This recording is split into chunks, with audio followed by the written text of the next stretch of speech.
Jay Crawford, Adam the Bull, Garrett Bush, Tyvis Powell, Jason Lloyd. Plus, ba-da-da-da-da, you're loving him, Mikey McNuggets.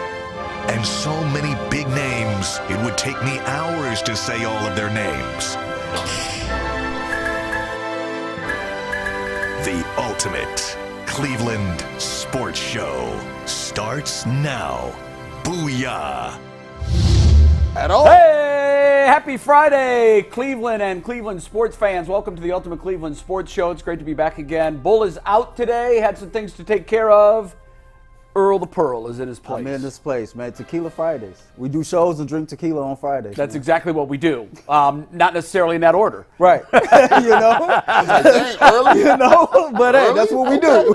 Okay, all right. The Friday Fit. Talk about it. Looks good today. Hey, listen, man. I had to. I was going to make an OJ joke, but we got into something serious, so I'm not going to make it anymore.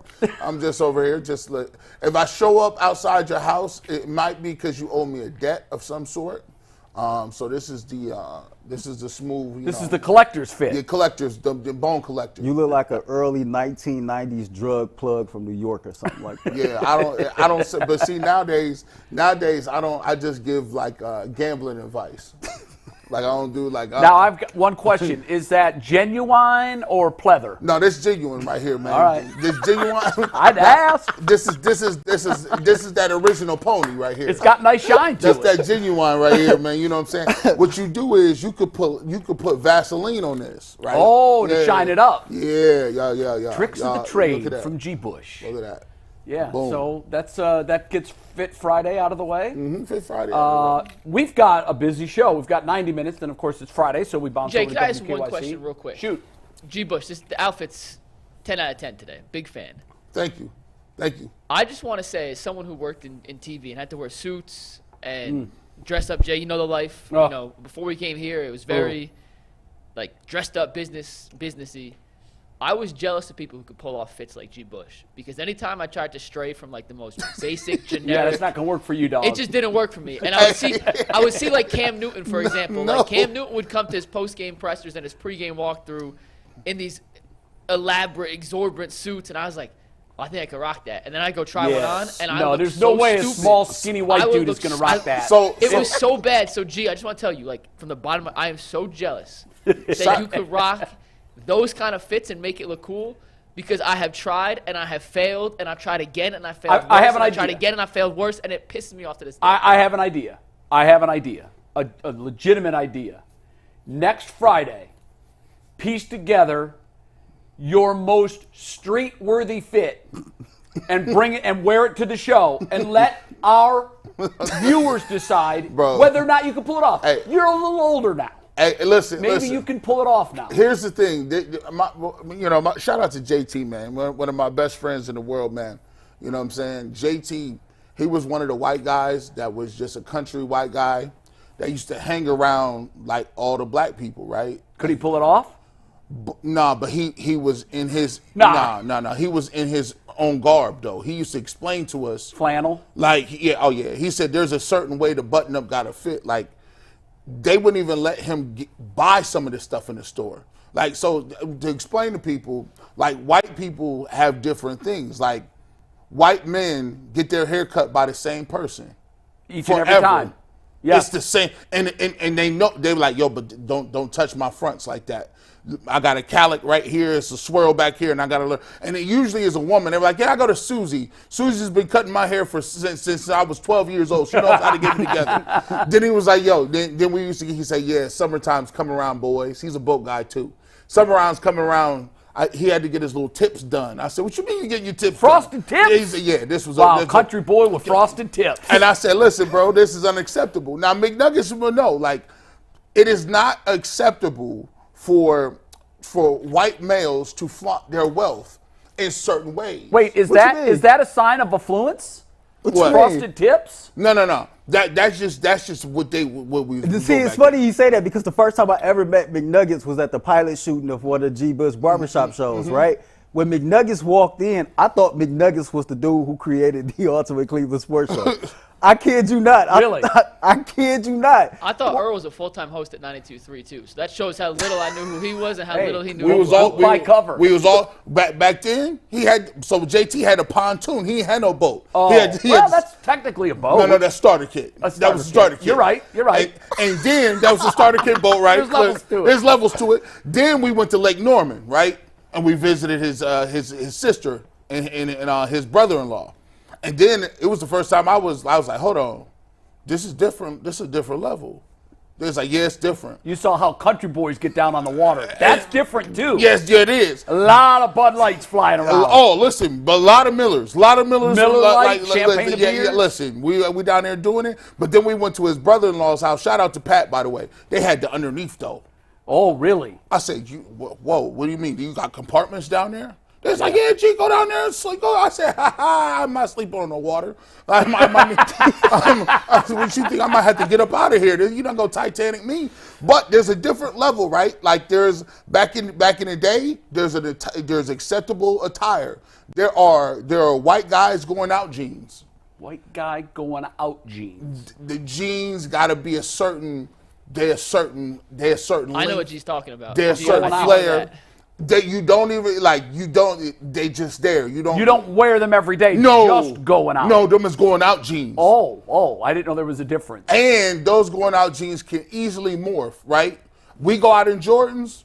That's not it. You're not gonna go out in Jordans. Where's your loafers at? Oh, he needs the loafers. If you ain't got no loafers, and in the summertime back in the day, where's your American Eagle sandals? Where they at? Where the open toes joints, right? Right. Wow. Okay. Yeah. See, these are things I didn't even know. I've got a question for McNuggets, and I'm going to try to answer this question before I ask it. I think the answer is going to be a definitive yes. Has one Mikey McNuggets ever sported frosted tips? My hair's been blonde since the day I was born, so I didn't. But you could frost that up and make it white. No, never. No, he just needs to go to my barber. Okay. He could get the haircut off, right? Yeah. You just need a black barber. That's all. Now, wait. I have another question. You said white dudes always go to the same barber. You don't? It's different, like because my You hair. don't go to the same barber? Because I know you do. Yes, you go to the loctician. I go to the same loctician. I go to the same barber. I go to the same barber, right? Barber shop, right? But you don't go to the same barber. But I could go to, like, say for instance, if I pulled up in Canton, I know where to get it. You don't make an appointment. You just drop in. Yeah, I could pull up. And you can't trust a man who ain't got his own barber.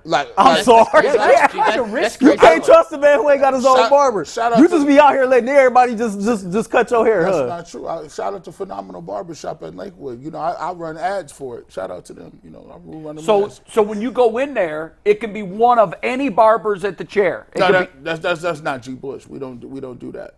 We've evolved.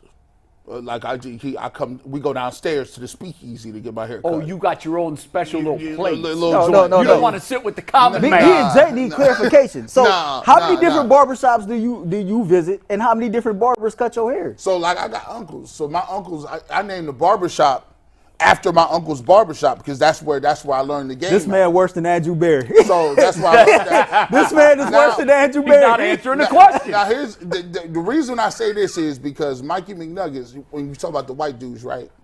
Mikey McNuggets knows this. He can go to a barbershop and they have a button they can push where you can just get volume all of a sudden.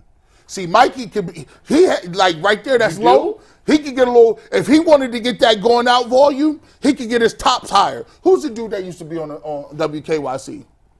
Shout out to him. Austin Love with the hair. He knows, listen, if he put that to the side, that's a number 1.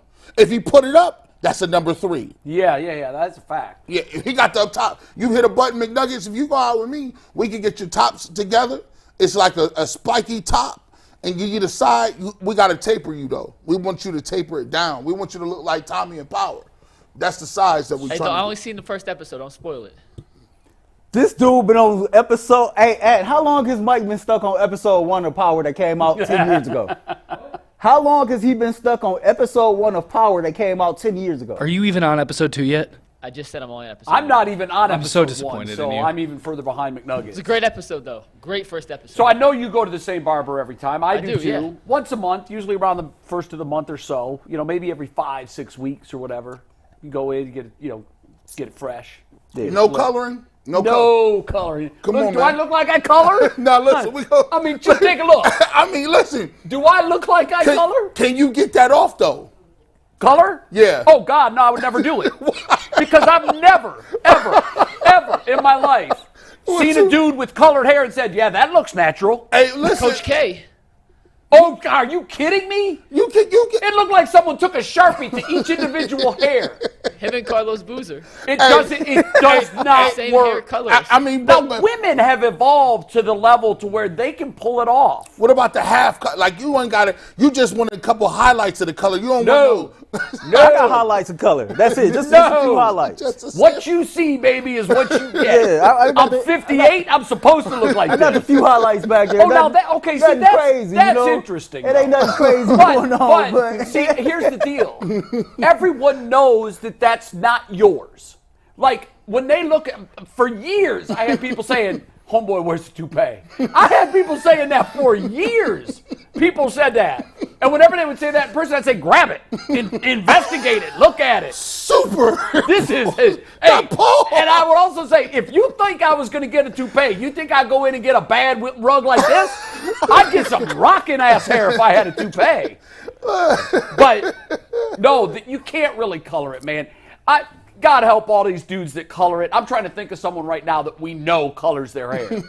They're out there. But when you see them, you're like, oh, that color ain't even on the real color wheel. And every single piece of hair is identically the same color. See what I'm saying? I told you. Doesn't work. There's certain thing you can't do. Like even though he could, like Jay Crawford is not gonna pull up in a foreign car and be like, "Yeah, I'm Jay Crawford. Let me in the line." He could. No, listen, that's exactly what I do. I don't. What do you mean? I don't. Jay And listen, Crawford. one of us goes to a special room at the barber. I sit right there. I mean, why wouldn't I? My God. Period.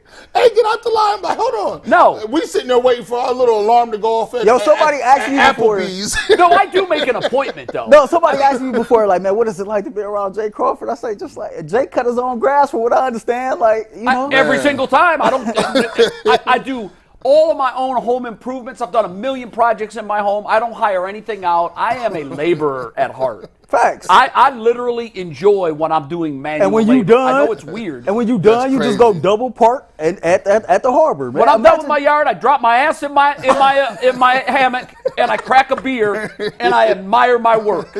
Yeah, As you should. I've always say this: if for some reason they can't play the Masters at Augusta National, You have said that before. I'm hoping they call me and say, "Hey, Jay, the can fact we that use he got that much land. I don't. It'd be a very small golf course." And I guess his lawnmower, you know, that's a rite of passage. No, listen, don't get me started on my lawnmower. It's a John Deere, though, right? No, it's not. Is it a rider? John Deere? It's a. Can you what sit the on hell it? is it? This is a true story. This morning on the phone, I had them come pick up my lawnmower, my tractor, because it wasn't going uphill well. Last year, it was going real slow uphill. I'm like, what the heck's wrong with this? It's only 5 years old. We bought it when we built the house. Oh, we'll go come pick it up. He calls me this morning, $1,200 work. I said, yeah, well, how much is a new one? 12. He said 3,000. I said, okay, so now wait a minute. 12. I'm going to put 1,200 in a 5-year-old machine that also needs tires. That doesn't even include that. Throw the tires in there, it's probably 1,500. This ain't a Are you car. telling me I can go $2 for one and get a brand new one? Give me the new one. Period. And give me the old one back and I'm going to sell it. Because it works, it's functional, and if you have a flat lawn, it's perfect. And it's only 5 years old. It's a damn nice machine. But I was hot. I had to buy it. And my wife said today, she goes, how much would it be just to pay someone to cut it every time? And I looked at her like, I don't even know who you are Like anymore. she said curse words. Here's what it is. You ready for this? $75 a cut. And most of the summer, you need 2 cuts a week. So at 2 cuts a week, at $150 a week, I could pay for a new one in one summer. Facts. No, I'm Jay's a cool. businessman. We know that. I'm We know cool. that. I'm a businessman. He had And I that don't cal- mind doing work. Let me tell you. He I had do that my own work. calculator. Like, hell no. We do have a busy show, so let's jump into our first topic here. after a quick word from eBay Motors. Passion, drive, and patience. That's the winning formula for championships. It's also what keeps your ride or die alive. eBay Motors has everything you need to maintain your vehicle and level it up to peak performance. Superchargers, roof racks, exhaust kits, LED headlights, and more. Whether you're into speed, power, or style, eBay Motors has you covered. With over 122 million parts for your number one ride or die, you'll always find exactly what you're looking for. And with eBay's Guaranteed Fit, your part is guaranteed to fit your ride every time or your money back. Because with eBay Motors, you're burning rubber, not cash. With all the parts at the prices you need, it's easy to make your car the MVP and bring home some big wins. Keep your ride or die alive at ebaymotors.com. Eligible items only. Exclusions apply. eBay's Guaranteed Fit is only available to U.S. customers. Jay, we spent a bunch of time during yesterday's show discussing the reworked deal between Nick Chubb and the Cleveland Browns. They cut down his base salary. It's incentive-based, so we can earn it all back. We came into this offseason thinking Deshaun Watson was number one on AB's list of contracts to restructure to open up cap space. We are now at April 12th. It hasn't happened. Free agency has passed. The draft's coming up. They've already made trades. At this point, do you still think the Browns have a need to restructure Deshaun Watson's contract, or are they better off suited just letting the last 3 years ride out and then evaluating what to do with Deshaun's future? So I'm going to turn to G. Bush because I have a question on this. What would be, other than to create more cap space, his contract in a vacuum, what would be the benefit of doing that? If they want more money now. So More money available. Yeah. So say for instance, if they want more money available to themselves today, and they wanted to go out and get somebody or trade for somebody, they could say, okay, with Deshaun, we can restructure your contract. We'll give you some more upfront money today, and we'll kick that contract down the road, and we'll have more money today to spend on somebody else. Now, for me, I always find this is very funny, right? Because I'm team. This money is imaginary, and it is imaginary. When you have a league that controls themselves, there's nobody that tells them what they can raise the salary cap to. There's nobody. Well, but there is a structure in place that determines what it's going to be. Yes. They don't arbitrarily pick a number. They don't arbitrarily, but there's nobody that stands over them and says, now listen, you better not go over 216 million or whatever the case may be. Right. The way I understand it, it's a joint deal between the owners and the players union. Because per the agreement between the players and the league, there is a percentage of all revenue that has to go to players. Right. So that determines the salary cap. My understanding of it. And my understanding is, when I used to go to college, right, we'd be a calculus class, so we sit there. And back in the day, we used to have these nice TI-86 calculators. They've banned them from now. Yeah. And I was like, well, listen, let me just hang out with the people who program these things so I could just plug the formula in and just get the numbers out. They came up with a nice little way to shut people like me down. It's like, listen, it's called show your work. It's like you need to turn in that scrap sheet of paper along with that. The reason I'm saying that is math, you can make math say anything, right? You can make, the Browns are really good at making money disappear and money appear. They seem to be. And I always ask, you tell me the person the Cleveland Browns could not get or had to cut because they didn't have the money. Yes. I haven't seen it yet. We were worried about Amari Cooper. We were worried about Jerry Jeudy. We just got the Nick Chubb deal, right? We worried about a bunch of people with this money. My thing is there going to be a day of reckoning, though, where we keep kicking the can down, and we've done that on so many players? Look at Conklin's deal. Look at Watson's deal. I mean, the slide that we showed with Watson, for the next 3 years, he's 25% of the team's payroll. Yeah. 25%, one player. Yeah. By the way, if you do the math, he's 2% of the roster. He's going to take up 25% of the team's salary cap. That is a mind blow. That's crazy. And I think they're saving that. The restructure of Watson's deal it's a trump card. It's like playing spades, Earl. Well, that's the big joker. All right, so they've they're already waiting to do it at the right time. Yeah. They've already restructured the deal once. And me and Mike was talking about this morning. They already owe him somewhere like $9 million the year after he's set to be a free agent, right? That's dead cap money too. Right. Yeah. So But I read an article on Dogs by Nature written by Jared Mueller yesterday, and he said that the Browns could save $33 million by restructuring Deshaun Watson's deal. Now, they've already said they're somewhere like $13 million. They have like $13 million in cap space now since the Nick Chubb restructure. They have to save some of that to go towards the rookie class, which equates to like $1 million against the cap. Right now, they are set to be $17.8 million over the cap going into next year. I wouldn't touch Deshaun Watson's contract this year because, to your point, eventually, like, you go have to pay up. Right now, you're already in a situation to where you owe him money a year after he's set to be a free agent. I think if Deshaun Watson goes out and plays very well and then stays healthy all year, I think next year you could see a restructure or even a brand new deal. And with years added. With years added to it. So I don't think it makes sense necessarily to do it this year. I think that with the restructures that you've already done, you've already created at least $13 million in cap space. And with that, you have enough money to pay your rookie class. You still got enough money to make another move in free agency, and you got enough money to roll over into next year's cap. So right, despite the fact that they will be over next year by a but you could roll it over, and then once that cap number goes up, you'll be cool. Yeah. So I have a question for Mike because I know you understand the cap very well, certainly better than I do. If part of restructuring his deal meant adding years to it, that would be an absolute positive 1,000% no for me. Is that part of the deal? So in other words, could they just restructure for the 3 remaining, not add anything, just the 3 remaining? You mean, I guess in theory you could restructure it down to, let's say use $30 million just for example, to cut it from 64 to 34, and then add $15 million to his cap hits next season, so his cap hit would be $79 million the last 2 years. I mean, that's untenable. That number is untenable. Usually when a restructure works is they drop the cap number and then they add it in void years. Yes. So if they restructured Deshaun again, that number in 2027 would probably go up, and it'd probably be another void year in 2028 where Deshaun is either on the team or not. We don't know what he'll be in 2028, but they'll be paying him those extra years. You're hamstringing yourself if you do that. And look, I love what you said, and that when I originally saw the question, not having a full and complete understanding of how the moving parts to the salary cap work, because once upon a time I thought I knew. But I clearly don't, because all of these deals that have put them in peril, and they were at one point projected to be way over the salary cap, they do all this weird math and restructuring, and now, we're good.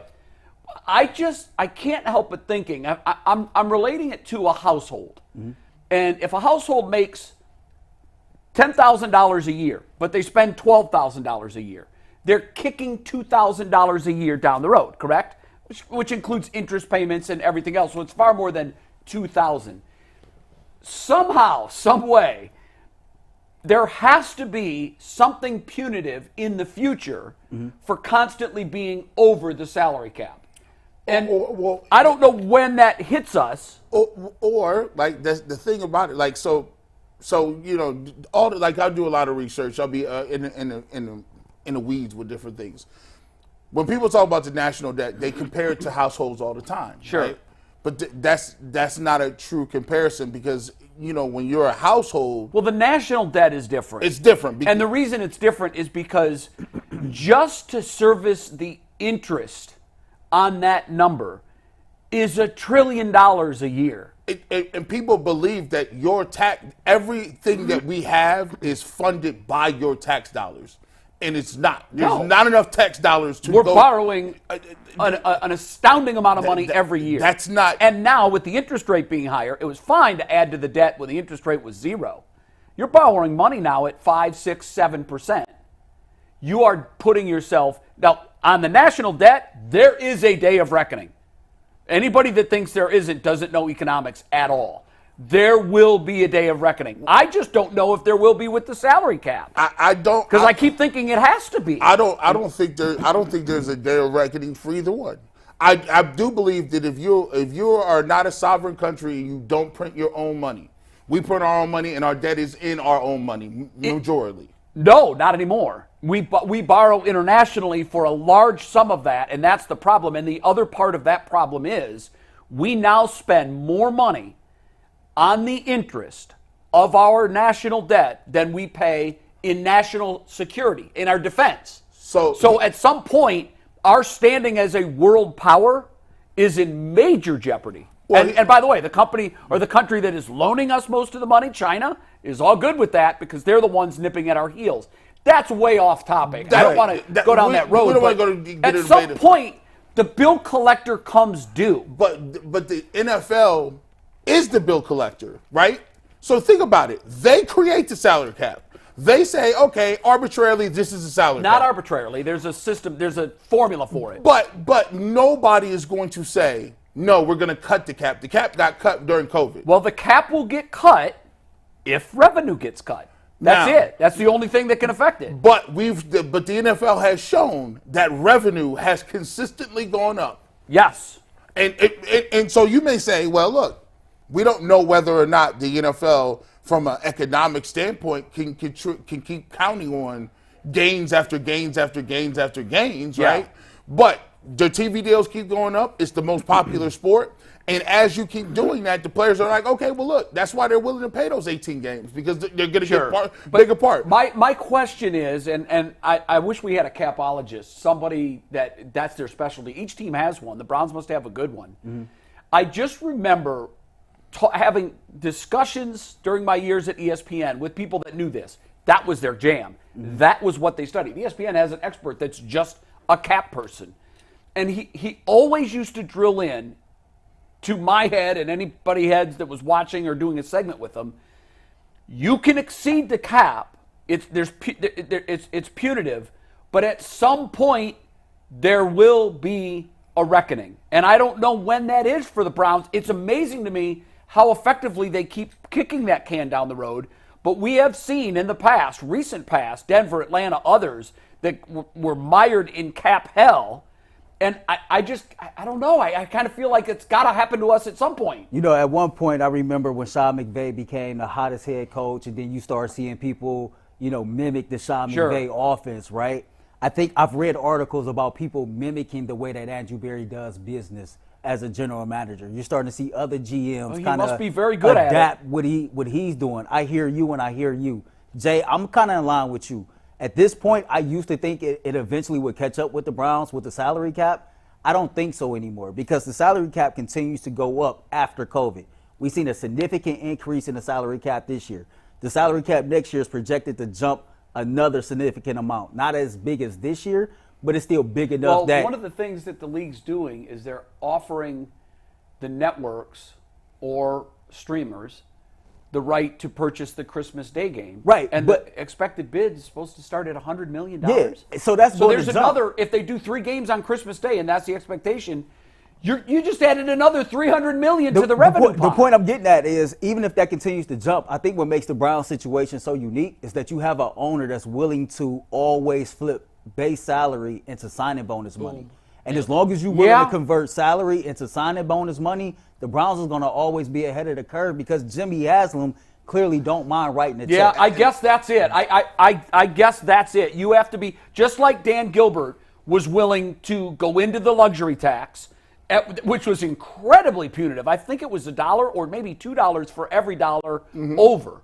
And he just said, it's the cost of winning a championship, and he wrote those checks. So if Jimmy's the same guy, then the basis is let what him the basis pay it, is, and right? fans don't worry about Every it. NFL team got to deal with the same salary cap. So why is every team situation is always different? It's because every owner is different. Not every owner is willing to reach in their own pocket and convert base salary to signing bonus. Some think people that ain't would- got it. That's my some whole teams point. don't, but you That's would my think point, that though. would give the team doing that such a significant advantage that they would be the Patriots or the Steelers. Like they would always be winning. You wanna hear a But crazy in this stat, case, Jay?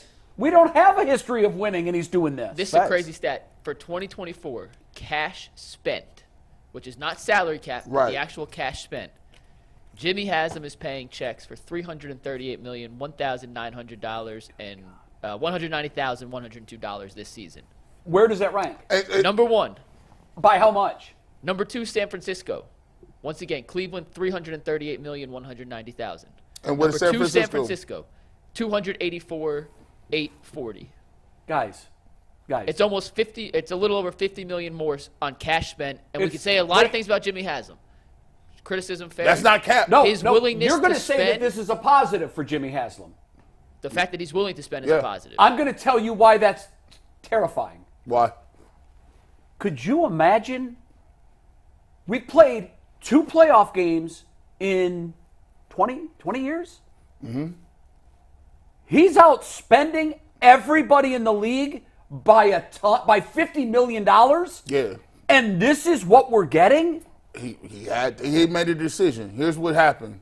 You cannot buy a championship in this league. You can't. It's proven. Hey, you know what? You can never really outgun a salesman. He got to be a billionaire for a reason, right? He tried it the regular way, Jay. He said, "Let's tear it down to the studs. We'll go out and draft these guys. We got 3 first-round picks. We'll draft the quarterback. We'll try to build around the quarterback and get him under a rookie deal and do it the regular, traditional way." They were halfway there. They was almost there. They made the playoff run. And right when it got time to give the quarterback that money, everything fell apart. It did. And so he said, "Listen, I'll be damned. I tried it your way. I'm going to try it the only way I know." So, G, are you it is a good Jay, thing that Jay, he's willing to spend that money. But what's terrifying to me is if you tell me there's an NFL team that is spending $50 million in raw cash over the next, okay, San Francisco made it to a Super Bowl. It's working for them. Who's number 3 on that list? Philadelphia, $280 million. Won a Super Bowl. Who's number 4? Houston, $275. Made a playoff run. I'm terrified because even with a $50 million spending advantage, The next won three one teams, playoff though, game in 20. Hey, Mike, how long is this, what's the time span of this? This is just for 2024. Last year. Okay, this is just the No, last year. this is upcoming for this season. What was the ranking for last year? I have to figure out where Okay, I found that's this, a so. tough question. So I guess the point I'm getting to is, ever since Jimmy Haslam has taken over this team, I think he's always kind of let us know, he's willing to spend money. I think the problem that you have you gotta is spend it smartly. he's not spending it smart. Look at the smartly. Guardians. The Guardians are down let's say 26, this. 27, 28. Let's say this. They were in a World Series But- with the bottom of the barrel But payroll. Jay, let's give him some benefit of the doubt, right? Because when Jimmy Haslam first took over, he was an ignorant owner. He didn't know much, right? He would always say, I've talked to this person, I talked to that person. So he's listening to whoever would He's hear got a him lot talk. of voices in his And when ear. he first took over, who did he bring in? Banner and Lombardi with him? Probably some bad moves, right? I think over his tenure of ownership, he's becoming smarter as an NFL owner, but he's still spending money. Now listen, I Right? like to think that that's true. And Andrew I think- Berry, I think, is the best of the group by far. Right. Although I still think Dorsey didn't get a fair shake here. I don't And Dorsey did some good things. I think just Dorsey set up Andrew is Berry better. for success very well. I think he did But too. Earl, don't you have to give him credit for this? He spent all that money, but guess what? It showed that they made the playoffs with backups. Man, I give him credit just for spending money. The one thing I can say about him and Dan Gilbert, they spend the bread. Now, like Jay said, it's about spending it smartly. I just feel like over the last 5 or 6 years, Jimmy has been more smarter, Yeah. with his money. I think that's true. But in the beginning, he was a little reckless, a little careless with it. But, I mean, Dan Gilbert spent money left and right all the time. We won a championship, so I'm never going to complain about that. Because guess what? It's not our money. That money got us depth. That money said we're not going to give up. There's a lot of teams that would have gave up last year. They said play DTR. They go out and get Flacco. They give him an incentive-based contract. He didn't even, wait, not to cut you off, but Flacco didn't even play the last game to reach the incentives. Jimmy went in his pocket and gave him the money anyway. Respect. So that's a great move. My thing is, and I'm looking at it like this, man. It's he has the coach of the year 2 times in a row. Like, obviously, I don't know why he hasn't got a contract yet, but at the end of the day, and he has these guys that is put in a position to spend more money and to get more money and to flip the cap in their direction. I think of it like this. He tried it one way, and you got to a place where you had a roster that you thought was ready-made to win with no quarterback. And so he was the only one willing to be like, well, listen, I know what y'all saying. Y'all can't do it this way. Let's make the trade to go get Deshaun Watson. Now, if for most, the Deshaun Watson thing hasn't worked out to the best of this because ability. the quarterback they had, who's had a very checkered past since he's left, has actually produced more than the quarterback they went out and paid $230 million. That's a fact. Here's the thing. You're already here now. If you like, you know it. We put it in. No, you got to make it work now. You get right now. You can't pinch the pennies now. No, you can't. Now you just can't lie in someone else's bed now. You already here. Like, listen, as much as I want to, I just got a house. Guess what? You're already here. Ain't no giving the house back. Okay, so bottom line in this Put the roof conversation on it. before we move on to our next topic. I'm not messing with his You're contract. not messing with the contract.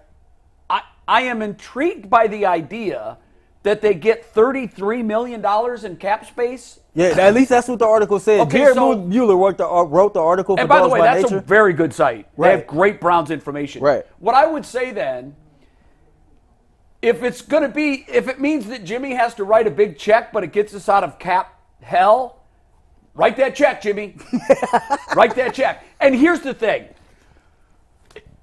This is the way I hope the story ends. In Dan Gilbert's case, look at all of the money Dan spent. Not just in the luxury tax, but in paying everybody he paid to get here to win that title. And that was a massive amount of money that he spent. And on they was moving picks and they was moving everything. Right. Heaven and earth to get it. And I think Dan's was, just give me one. I can't go through all this and come out with nothing. The 90s Indians came out with nothing. Zero. The 90 Braves, which won, I believe, 12 or 14 divisional titles in a row, won one World Series, and it was at our expense. So what if you're Jimmy Haslam and you're looking at Dan Gilbert's model, maybe his model is the right way. I'll spend till the end of the earth, but I gotta deliver one. And in Dan Gilbert's case, he sat there on parade day because that was the day of fruition. That was the day that all the fruit from his labor was born on that day. For Jimmy Haslam to be able to sit on the streets of Cleveland and watch a parade that, I don't care if it's in early February or not, the streets would be lined with millions of people.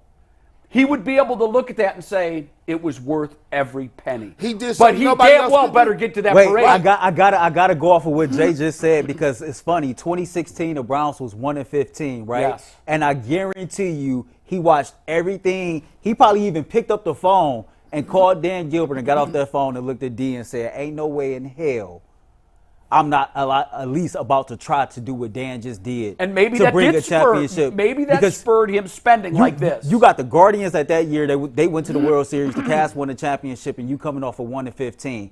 And maybe because Jimmy said it at the moment that he took over as owner, "I'm not a patient man, and I'm not here for all this losing." And so, to your point, maybe he looked at it like, you know what? I got the money to spend. Let me get somebody And you can't in take here. it with you. Let me get somebody in here, a la Andrew Berry, who knows what the hell he's doing with the salary cap, knows how to evaluate talent, because people sleep to this point. When he was an assistant or a scout in Indy, he played a huge role in them, finding Andrew Luck and Andrew Luck becoming a part of the Indianapolis Colts. So he probably looked at this like, man, I got somebody that know how to handle the salary cap, somebody that knows how to evaluate talent. Okay, if I'm going to spend all this money, at least I have somebody that for the most part can spend it the right way. Knowing the Browns are spending $50 million more than their closest competitor next year, it's got to happen now. It's got to happen with Deshaun Watson as the quarterback, with Nick Chubb on whatever wheels he has left. Amari Cooper on that last year. With Amari Cooper. I mean, the window, although it's not slammed shut after the 24 season, it's more closing than opening. Remember the days of all these young guys that we had in here. Myles Garrett's no longer in the young guy category. He's in the aging veteran category. Mm-hmm. You got to win now. And maybe that's why he's saying, I don't care if I have to spend $300 million more than the San Francisco 49ers. It's time to have a parade. At the end of the day, you'd rather have an owner willing to spend than a We're owner lucky in that willing regard. not to spend. All right, we're going to move on, guys, after a quick word from eBay Motors. Passion, drive, and patience. The formula for winning championships is also what keeps your ride or die alive. eBay Motors has everything you need to maintain your vehicle, level it up to peak performance, superchargers, roof racks, exhaust kits, LED headlights, and more. Whether you're into speed, power, or style, eBay Motors has you covered. With over 122 million parts for your ride or die, you'll always find exactly what you're looking for. And with eBay's Guaranteed Fit, your part is guaranteed to fit your ride every time or your money back. Because with eBay Motors, you're burning rubber, not cash. With all the parts you need at the prices you want, it's easy to make your car the MVP and bring home huge wins. Keep your ride or die alive at ebaymotors.com. Eligible items only. Exclusions apply. eBay Guaranteed Fit only available to U.S. customers. We're going to skip the Cavs and go to the Guardians because we have a guest coming on in 5 minutes, Jay. So I want to just ask this question. We'll make it quick, then we'll move on to Eric Boland, who covers the Yankees, but as a Cleveland guy. It's a 9-3 start for the Guardians. The roster is almost identical to what it was last year in terms of players. They've brought some young guys up. They called Miles Straw down. Is the hot start beginner's luck for Vogt or an indictment on Francona last year for not being able to get the most out of the guys on his roster? What say you? Yeah, I know that this question comes with a disclaimer. Because you were explaining this morning, you'd sent these out last night. When I saw it, I'm like, wow, Mikey taking a swipe at Tito. Bang, bang. And you wanted to be clear on the morning call this morning that, no, that's not, I'm just throwing it out there. And I don't believe it. I'm just throwing out the question. Yeah, no. My hands are clean. No, it is in no way. It is in no way an indictment on Terry Francona. Remember, Tito had the entire season without his number 1 and number 2 pitchers. Mm-hmm. I think collectively they may have won 3 or 4 games between Bieber and McKenzie. I'm just trying off the top of my head to think that may have been slightly more. But he lost both at the start of the season, and Tristan didn't come back, and Bieber did come back at the end. And was still managed to get this team the equivalent of 5 games under 500. The record says 76 and 86 is 10 games under 500. But if you look at it, 5 more wins and they're 81 and 81. Right. Mm-hmm. He finished under 500, I believe, twice. And the only other time it was barely under 500. And that might have been his first season when he inherited a train wreck of a roster.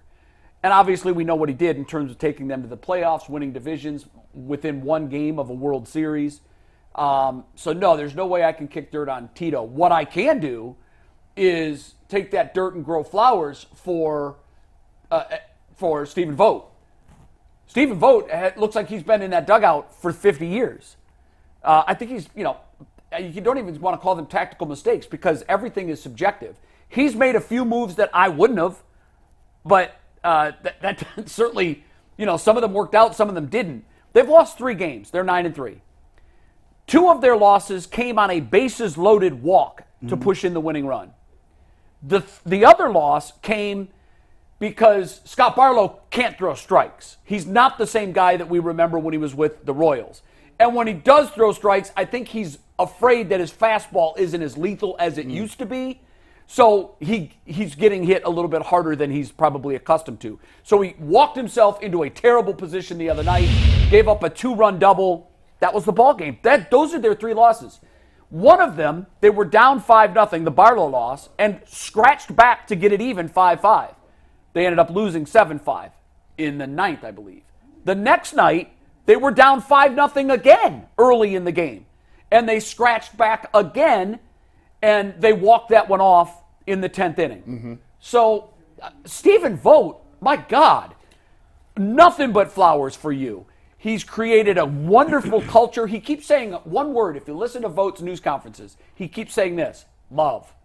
Love, love, love. This team loves each other. They love each other. They love being here. That is worth, it's like almost like a second paycheck. So I can't criticize Tito. And the other thing is, it's 12 games.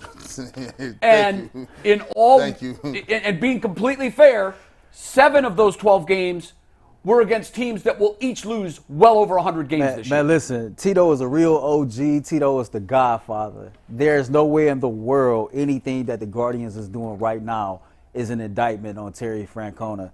To your point, man, he lost his number 1 and number 2 pitchers to injury. Then you had guys like Jimenez and Quan who really didn't play that well last year. They didn't play as well as they had the previous year. Right, the previous year. Then you had young guys that you was counting on to kind of repeat what they did in 2022 and 23, didn't happen. You had MLB changing damn near every rule of significance, and that was an adjustment for an old school manager.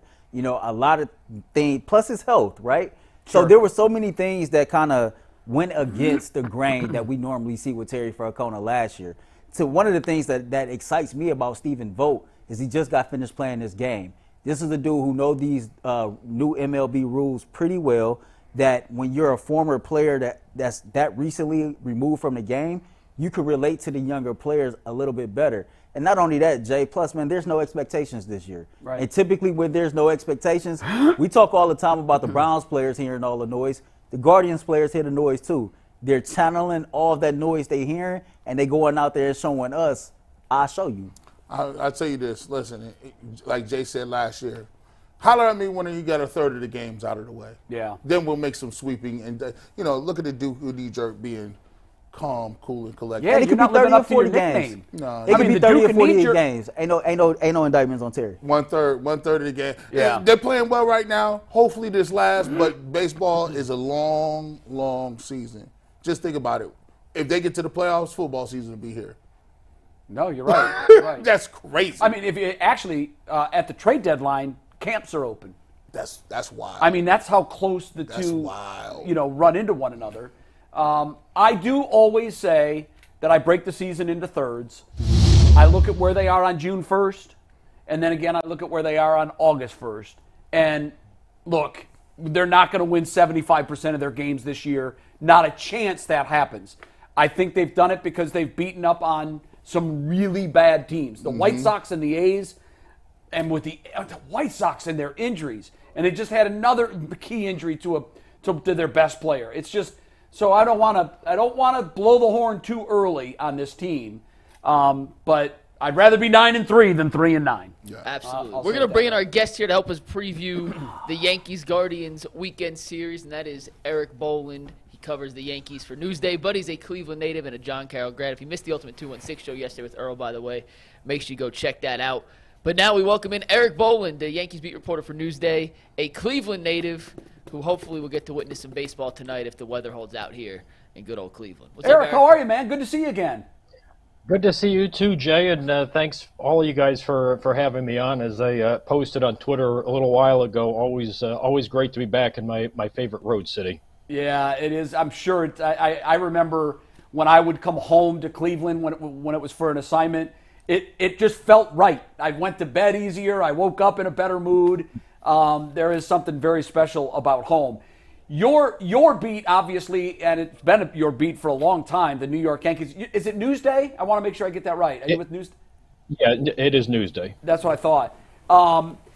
When you look at this Yankees team, obviously we were talking in the last segment about the Browns and how much money they are spending and what they've actually seen as a return on that investment. The Yankees were always a team that were out in front in terms of team payroll. And here recently, the Dodgers, and there are other teams that have just caught up to them and gone past them in spending. Where are the Yankees now in sort of their spending continuum? And talk to us a little bit about expectations for this team this year, because they've got the roster. They went out and added a huge piece. I would think that this is a team that fans are expecting should go deep into the playoffs. Well, there's a lot to unpack with what you said there, Jay, and I'll start with the money. As the Yankees, and the word drought is a very relative term. I'm not going to talk to Cleveland fans and about a World Series drought, and being from Cleveland and growing up there and rooting for all of the Cleveland teams, you would laugh at the Yankees fans and their reaction to have not won a World Series since 2009. That is, for that franchise, a drought, but then take the city that I'm in currently, and you guys know 1948, and that's a real drought for not winning a World Series. But the anger level from the fan base toward Yankees management, starting with managing general partner Hal Steinbrenner, and certainly going down to longtime general manager Brian Cashman, has increased steadily over the last decade or so, and it really culminated last year with just a top to bottom irate fan base with them going 82-80. The season just turned into a complete disaster. Really in June, when Aaron Judge suffered the toe injury at Dodger Stadium when he ran into the bullpen fence and tore a ligament in his toe.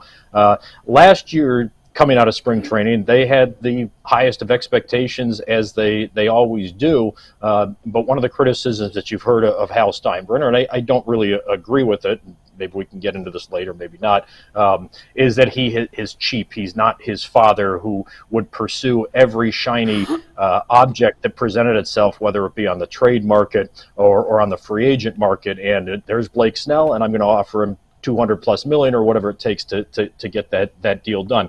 Hal does not operate that way. Hal wants a farm system that develops good players, both pitching wise and position player wise. They've not had a lot of success in that category. It seems like they maybe have hit on some guys recently. Anthony Volpe, their starting shortstop, probably heads that list. But look, they have, and I don't have it in front of me, but I believe it's the third highest payroll in the game, $240 million. You've got the Dodgers and the Mets cross town, and that has not helped since Steve Cohen took over the Mets. That has not helped Hal Steinbrenner's cause, because you got a guy across town that is worth, I don't know, what is it, $16 billion or something like that, and he grew up a Mets fan, and he treats it the way that I have said this before.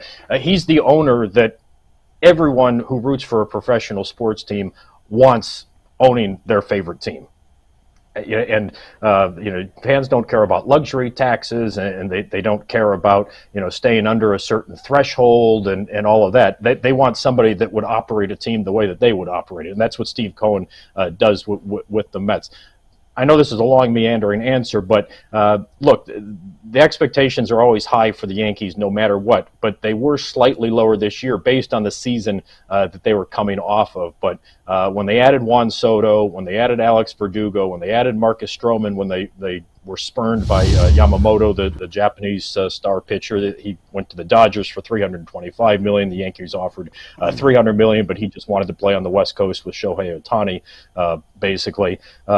They didn't get a lot of attention other than the Soto deal, of course, but they were quietly confident that last year was an outlier, and that with the additions they made this offseason, that they would be pretty good and would be able to challenge the Orioles for the AL East crown. And certainly just 13 games into the season, that's been the case. But as you guys talked about in the Guardian start, we're just an infinitesimal portion into the season. This is my 16th year covering the Yankees. I've seen all kinds of starts by this team and by other teams.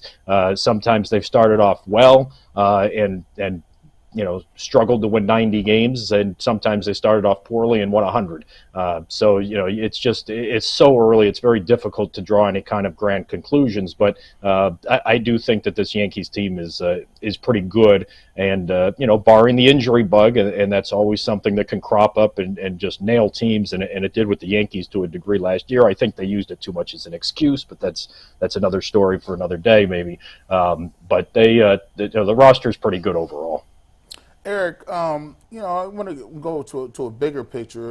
You look at it. I've been watching it, and over I think the last decade, velocity has gone up. Almost every single year in terms of pitchers.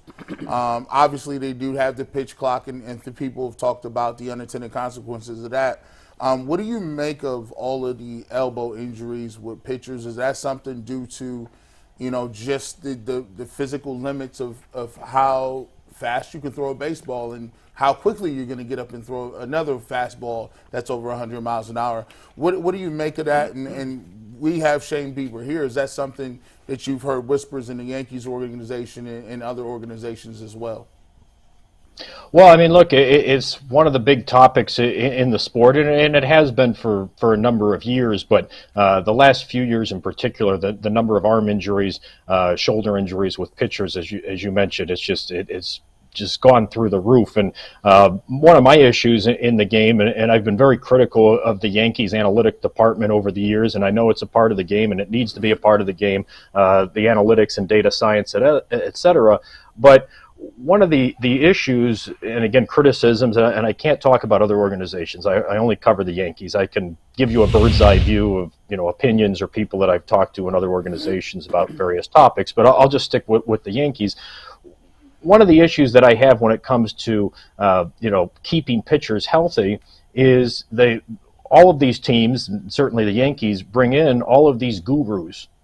And the 100 pitches in a game and the way that they develop guys in the minor leagues, et cetera. And the reality is everyone's looking for the secret sauce on how to keep pitchers healthy, and nobody knows how the hell to do it.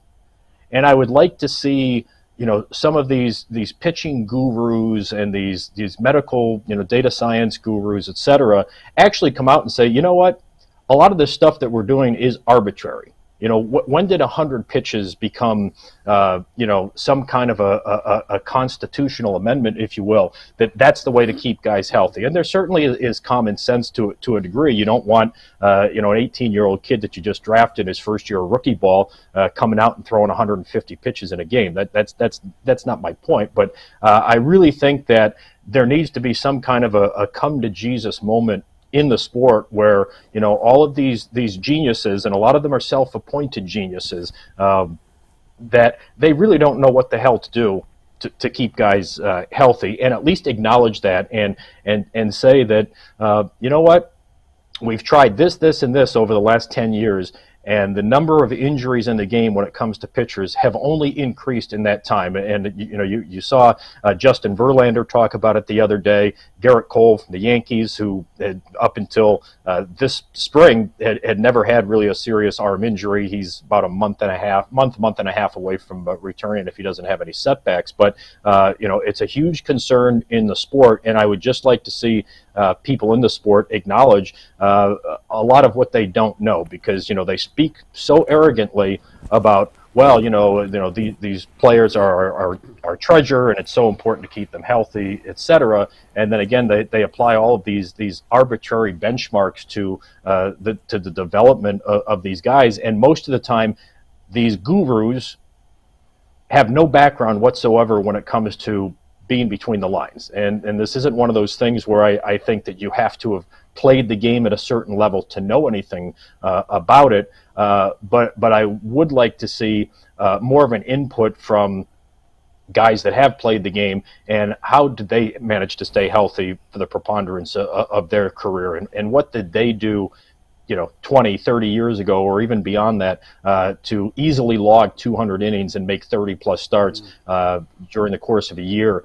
And they didn't have a lot of these restrictions that, again, have arbitrarily been put in over the years by people that, again, I question their qualifications to implement a lot of the things that they have implemented. I mean, you could write a book on this, and we could probably do an entire, hour plus on this issue, but your question is a great one, and I know from the Yankee standpoint, and certainly talking to people in other organizations, scouts, executives, people on the field, whether it's players or coaches, it really is the number one thing in the sport, and in spring training, it's the number one topic always is, I don't care about the results of my guys. I just want to get them healthy out after the 6 weeks. And, again, the injury rate has never been higher. Yeah, it's really amazing when you consider the amount of money that is at stake with all these pitchers and the rate of injury, that someone hasn't done a serious deep dive into things like spin rate, which has become a huge buzzword over the last decade, and guys are doing all they can to increase their spin rate. Okay, well, while the spin rate has gone up, has the rate of injury gone up? Is there a correlation? I talk to old-timers all the time that pitched, and I call them old-timers, in the 90s and the 2000s. Hell, I'm doing a piece coming up about the 94 Indians, because it's basically 30 years since the resurgence of baseball here in Cleveland, and they ended up not making the playoffs that year because there was a strike. But at the time the season was canceled because of the strike, I think there were 113 games in, the Indians led all of baseball with 17 complete games. And the season was 2/3 of the way through. They were on pace to go, 22, 23 complete games. I don't know that you'll have that many total complete games in baseball combined in a season anymore, because they're treated with such kid gloves. Eric, we only have a minute, and I want to ask this to you as we say goodbye. and it's not really Yankees or Guardians related, but it's baseball related.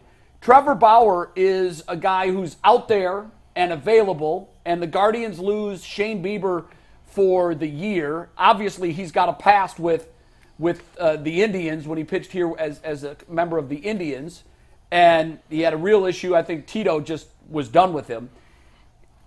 Is he going to be signed by anybody this year? Because as you know, from a legal standpoint, he hasn't been charged with anything. There are probably things that are still hanging over his head, but is he blackballed? What's going to happen? I mean, I don't know if blackballed is the right word. He certainly, and if he is blackballed, he's done it to himself, certainly. But look, you guys have all covered sports long enough to know that, if a team concludes, and it's not just baseball, it's any sport, concludes that a guy can help them on the court, between the lines, etc., they'll find a way to get him in. But teams would have to weigh the risk-reward element of it, and is the PR hit that you're going to take worth what the potential reward is? And he has not pitched in the big leagues in, I don't know, 4 or 5 years. He's well north of 30 at this point. Obviously was mostly successful when he was on the field. But, do I think he'll get signed eventually? I don't think, I never place much stock in any professional sports team having much in the way of scruples or morals. So if you put a gun to my head and made me predict, would he get signed at some point? My answer to that would be yes. I could tell you it won't be the Yankees. And I definitely don't think it would be the Guardians either. But some team is going to be pitching desperate, and I think we'll take a flyer on him. Yeah, I kind of agree. Eric, it's great to see you again. Enjoy the Guardians and Yankees series while you're in town. And best of luck to you and your team the rest of the way, unless they run into our Guardians in the playoffs. Well, I certainly, I've covered my share of Yankees, Guardians, or Indians before that, playoff series in my time covering the Yankees, and would love to do another one in October. All right. Eric, thanks a lot. We'll see you soon.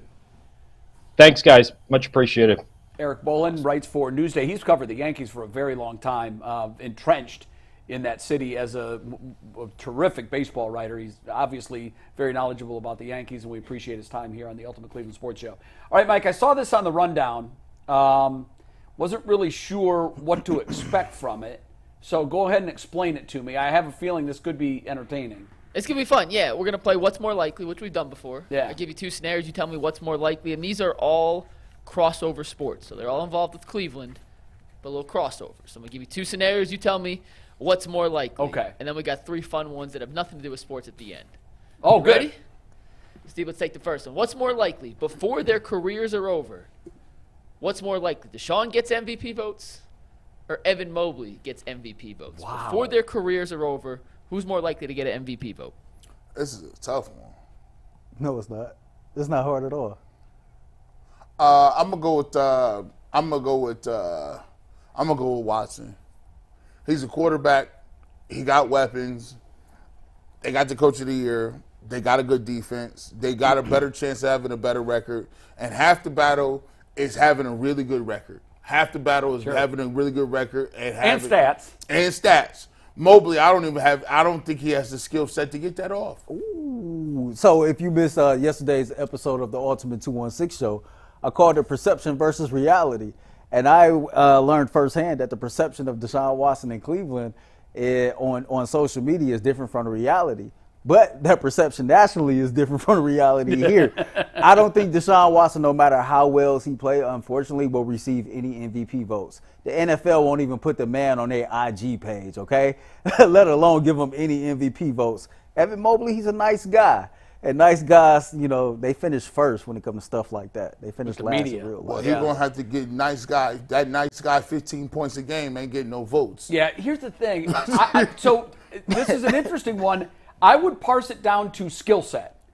And to me, there's no question Deshaun Watson has the skill set to become an MVP candidate. He doesn't have to win it. I'm not saying either one of these guys are going to win it because I don't think they will. Right. But we're just talking about one vote. Right. And if he does this, if he throws for 40 touchdowns and 10 picks, he's winning the MVP. but it's got to be so overwhelmingly better than anybody else. Because if it's close, he won't win. What do you think the record has to be? If he I think they've got to be 14-3, 13-4. Listen, if these yeah. Browns come out and go 13-4, are the 1 seed in the AFC, and his numbers are 40 touch, 10 picks. They have no choice but to recognize him. He has no choice. I mean, the voters have no choice. And they got but to say, yeah, they may begrudgingly vote for him. They're gonna be like, but if it's that obvious, and let's just say, look, Patrick Mahomes' numbers last regular season were nowhere near MVP numbers. They just weren't. So if he has another season like that, and there's not somebody that is in that ballpark, he's going to get votes. I look at Evan Mobley's skill set, and you know where I stand on him. I think he's a nice player. I think he's a really nice player. I think he's a super nice guy. But that part of it keeps him from ever being the guy. He doesn't have that killer's edge. Kobe, Jordan. I mean, you think of these guys will cut your heart out and stomp on it in front of their family. And Kobe should have more MVPs than he The did. fact that Kobe, I mean, that's another That's a whole other. I just don't see. We'll be having that conversation all day. Evan Mobley, unless he completely changes his internal personality and the way he plays the game, he's a really nice player, but I don't see him as an MVP. He don't have this, he had to be Giannis to be a big. And you know what's stunning to me? I know we couldn't do the Cavs talk, but we'll do it in the TV show at 12:30. Okay, by the way, watch Channel 3 at 12:30. What is stunning to me is, with 3 games left in the season, there is still a possibility that they end up as a play-in team. That makes me sick to my stomach. 7 seed. There's There's also a chance that they end up as the 2 seed. That makes me sick. But the fact that this team went out in the offseason and addressed its weaknesses and brought some shooters in here, and they're going to lose considerably more games this year than last, and they're in a fight for a playoff spot. Some would argue they didn't. Mobley hasn't taken that jump, kids. Number 2, what's more likely? 2024 is Amari Cooper's last season with the Browns, or 2024 being Darius Garland's last season with the Cavs? I'll let you start. Yeah, I got to think on this one. I sent these to Bull this morning, and he responded, "These are all effed up." So, just so you guys know what's coming. Mike, I got to be honest with you. This sucks, man. People have been talking about the demise of Amari Cooper for about 2 years, and all he does is keep going out there putting up 1,200 yards. Yeah, and it don't look like he's falling off.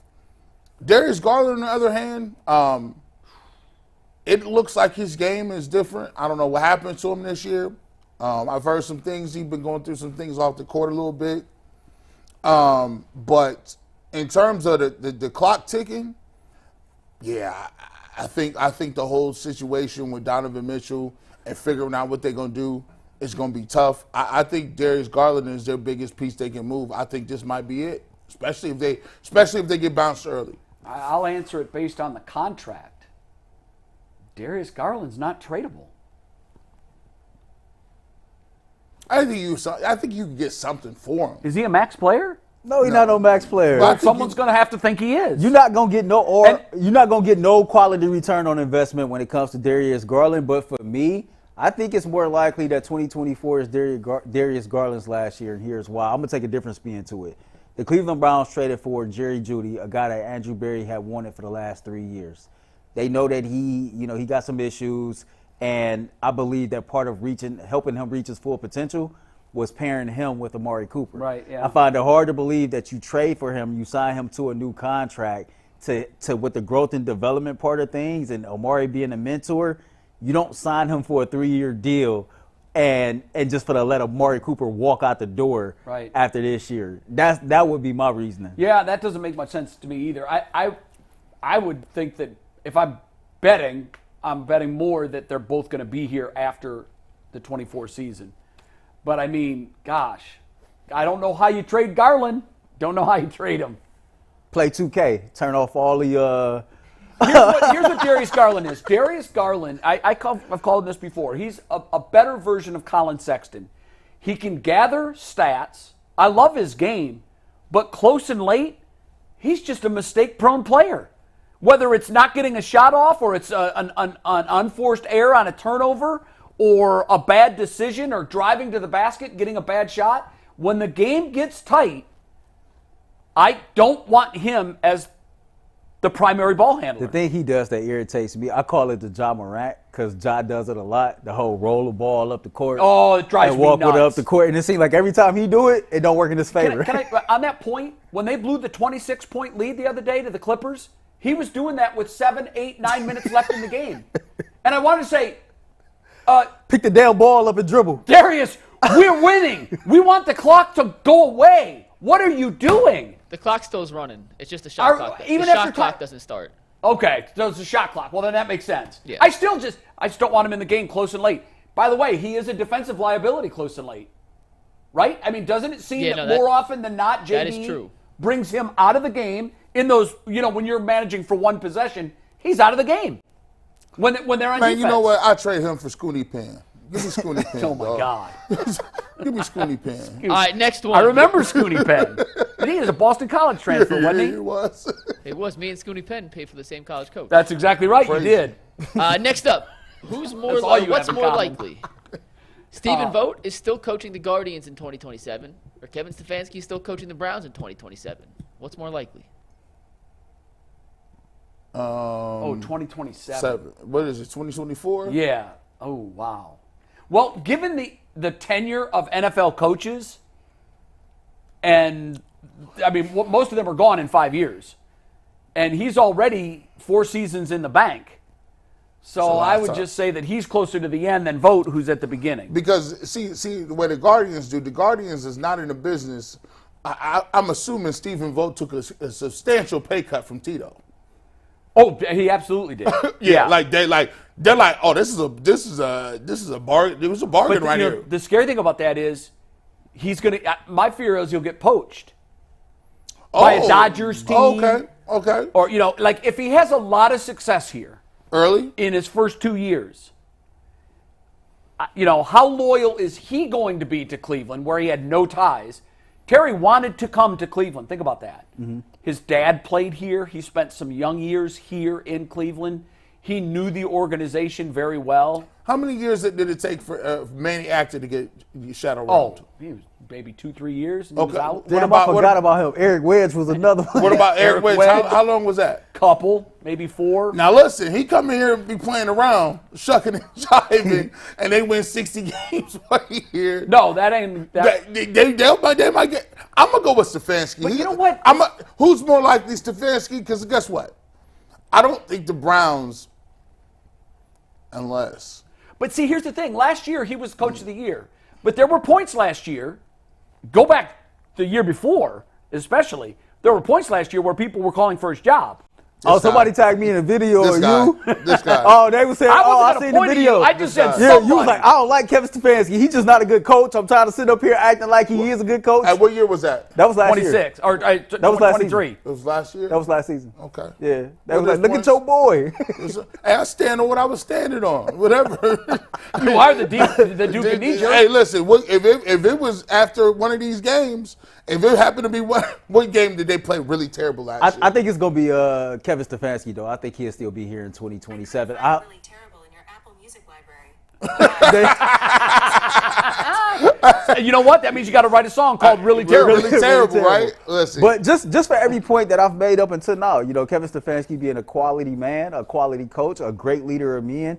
We've seen him get the most out of about 4 or 5 different quarterbacks. We've seen him take this team to the playoffs when the world was at a standstill. It just seems like this dude has played a significant part in changing the Cleveland Browns' overall culture. I agree with that. This is the dude that's going to be here no matter and they like what him. else changes. People like him. But this locker room likes him. If he's still here, he would likely be top 3 or 4 tenured coaches in the NFL, depending on what happens with Harbaugh. Man, Mike Tomlin and Harbaugh is probably still. They're the OGs now, aren't they? Yeah. Yeah. Tomlin. Now wasn't it Fisher that was?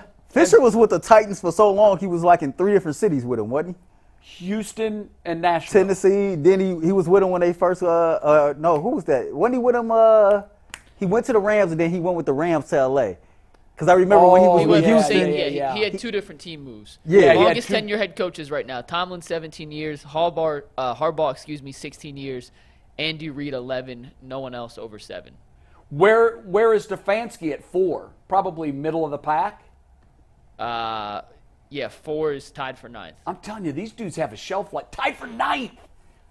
These dudes have a shelf life of like 3 years. Hey, Mike, is it too much to ask? I'm not sure, but didn't him and McVay get hired the same year? No, Sean McVay's been a head coach for 7 years. 7 years? Yeah, 2017. He got hired right out of high school. I was just thinking about the coaching He's class. still in high school. The other people in his class are Mike McCarthy is the only other one from 2020 who is still at the same. Wow, Yeah. that's a strange year. A year where only 2 head coaches got fired in the offseason? No, that are still with their current team. Oh, they're still with, okay. Yeah. All right, next. That means what's more everybody else likely? hired that year has Got already been fired. Exactly. All right, next one up. What's more likely? Donovan Mitchell signs an extension with the Cavs this summer, or someone on the Guardians hits 35 home runs Yeah, this that season? one. Mitchell ain't resigning. Mitchell is not resigning. If he does, it's going to be a sign and trade type thing. Yeah. I told Mike what it was the other night. Yeah, Bo. Listen. Yeah, Bo. Yeah, it's not My happening. boy, he said it ain't happening. My boy Bo Naylor going deep 35 times this year. Or if not Bo, Yeah, Bo. Listen. Hosey can go for 35. He was not signing. What he wanted to see was, is Darius Garland's game going to come back different? Is Evan Mobley's game? See, when you're an elite player like that, he understands what people's game is, right? So when you watch a game where Paul George, who we don't even think is a top 20 player anymore, goes Boy, for did he 50, take that game over. goes for 40, and when you see that front row and center and your soldiers is out here getting mowed down, you're like, nah, we can't win with Did that. you guys talk about that the next day? Why were there no defensive adjustments? Because we got JB, starter coach. For another 3 games, For plus another whatever we last boy, in the playoffs. But our adjustments and our game planning is JV at best. I just Is Kobe Altman in the line of fire too? Yes, very much so. Yeah. Very much so for peddling that propaganda, that 51 wins. Now, I guarantee he don't come out and say nothing about no 50 wins this year. How many wins they got, matter of fact? 47? I do not believe they could reach 50. I'll confirm. No, I think they have 47. I think they got 46. I think they're 46 and 34. 46? You fell They're backwards. 47 and 33. Yeah, so you they could, the win their most you last could 2, win they now get is to 49. And they had And you added some nice parts. and you had the 3rd best record in the league at the All-Star break. I mean, injuries played a big role in that, but yeah, Hey, it's not excusable. Mikey, it's not excusable. I'm saying it's not excusable. It's Well, not. when they were injured, they played their best basketball Right, they were ever. Not excusable. The injuries. They had key injuries to 2 of their 3 stars and went 18-2 in one of the hottest stretches of Cavalier basketball we've ever seen. Unacceptable. Yeah. All right, next one. Yeah. Speaking of the Cavs, what's more likely? They win 2 playoff series this season, or the Browns win the Super Bowl? Super Bowl. Super Bowl. Hey, Jay, Super Bowl. I don't even need to think Super about Bowl. Because the Cavs can't win 2 playoff series. You thinking? You talking about this year? This year. Yeah. I'm gonna go with the Super Bowl, Of course you are. You're G. Bush. but that's tough though.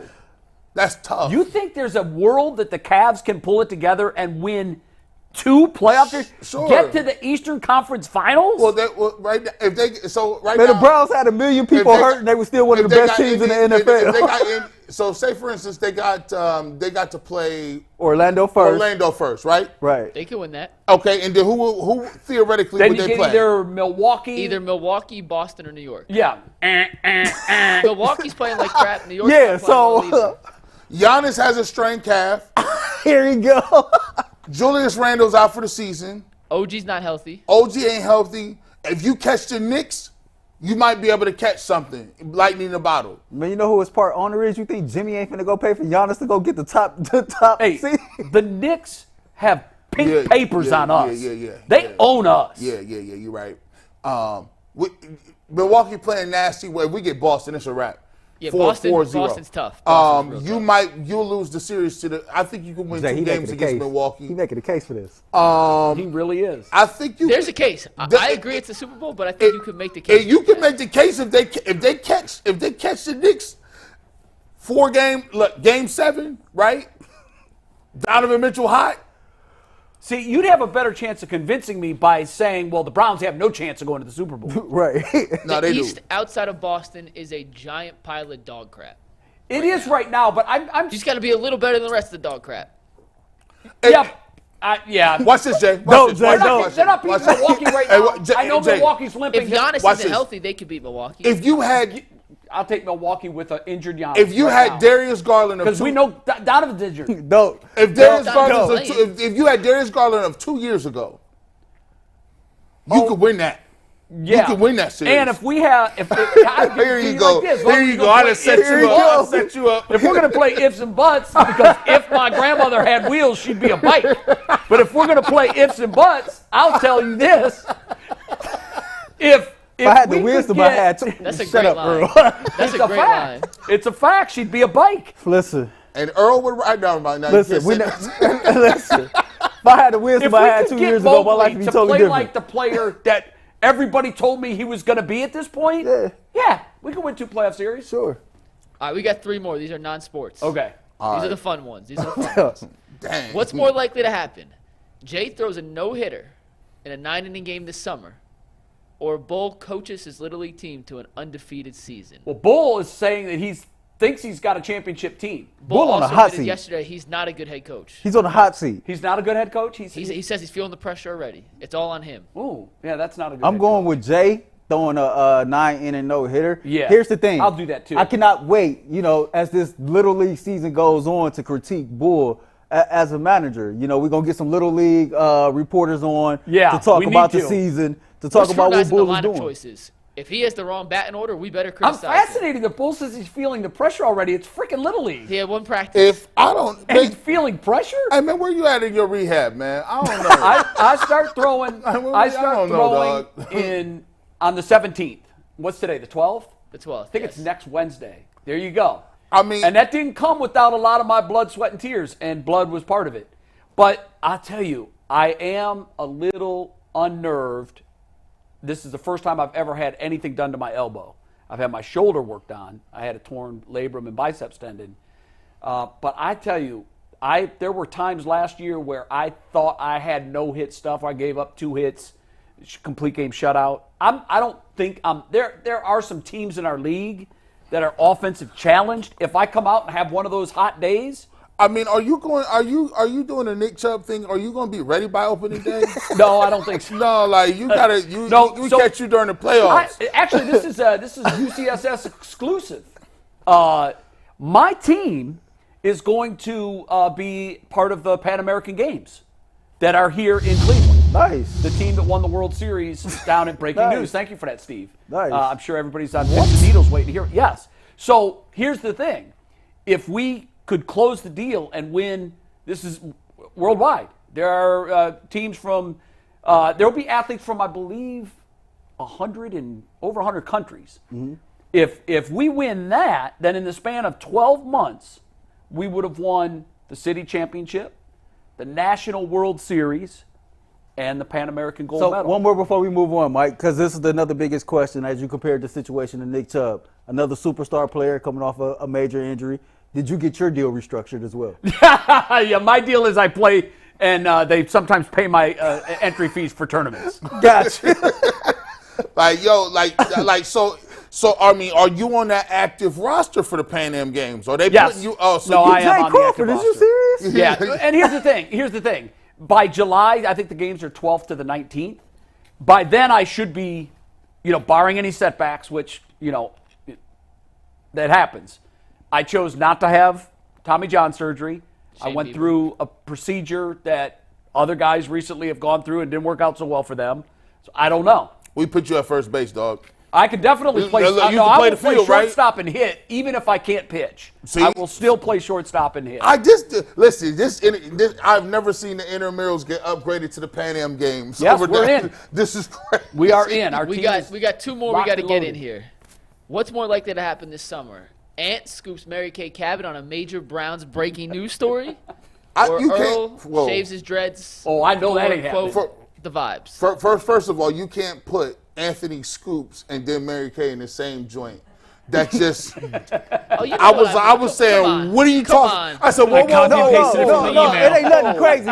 Wait, Whoa. it ain't nothing crazy. Scoop is like, that's my girl. All that is Mr. Cabot is gonna have to come see Aunt. That's all. Oh, yeah, see, that's a problem. You know what Yeah. I meant. MKC. Y'all knew what I Well, meant. judging by Yeah. Earl's eyes when he saw what part 2 was of that, I'm going with part 1. I'm disappointed because he knows me so, damn well. You are never shaving your head. No, people think I be lying when I said there's no amount of money that you can give me to make me cut my hair off. If I cut my hair off, it'll be because I decided internally it's something I want to do. I love my hair that much. Your children. There's nothing. But there is an amount of money. There is a number There that you is a would cut number. those off for. Hey, I feel like if they come with any, listen, first Earl, of all, come on. come on. If I told you right now there was $250,000 in a bag right here, you're I'm not cutting doing it. those dreads. Somebody had said something in the chat, I think like a couple million, and I said no. Man, listen, Yeah. they give him 50,000. You can grow enough hair back to start the dreads again. We're gonna give you all you can eat now-laters for a year. So $50,000 in a meal plan over at Cleveland State. My hair is a part of me. My hair, That's true. it's part of what You know- makes me feel good, right? Dude, so most all people I'm gonna would have cut is, off a limb for that kind all of I'm money. gonna have is $250,000, and I'm not internally don't feel well. Like, Yeah, but that ain't a good how trade-off. long would it take for you to grow enough hair back I'll to get the have dreads so back? my hair where they at right now. This is 6 years of growth. No kidding. This 6 years. He's not. I'm not doing it. All you gotta do is cut them, freeze them, and have somebody sew Why you them keep back saying in. this is not so nothing? Sew them back in. Nothing. It happens all the time, Jay. I know. What are you talking about? Well, doing look, it's his decision. It's his hair. Just I like will say this to you, Earl. There is a hell of a lot more to you than hair. No, I feel that, but Like- I like my hair. Like money is just. I mean, Okay. I'm not doing it. Hey, I'm just not doing That's it. why I was going with Ant anyhow. All right, we got one last one here. What's more likely? G. Bush quits UCSS to partner with Deshaun Watson to open more lefties cheesesteaks across the country? Or I sign an endorsement deal with McDonald's? Oh, that one. I mean, your nickname is McNuggets. Did you see G and D-Dub at lefties? I did, but G's too much about the grind. He's put in so much work. You think he's going to leave this behind? I need For money, yeah. I need multiple streams of income, and restaurants is kind of difficult to maintain. I'm not doing that. If a restaurant is wildly successful, Mm-hmm. and this was before we had to pay them $20 an hour. Yeah. You're making 10 cents on the dollar at Right. a wildly successful restaurant. I'm not doing that. There's no money in it. Restaurants is crazy. I'm gonna just chill out, man. Now listen, if they want to give me that endorsement, lefties all Maybe you day. get the McDonald's endorsement deal. We see the super chat from Mike Rodriguez. He says, get Jack Duffin on. Great for explaining the cat. We'll see you on KYC in 3 minutes. Peace.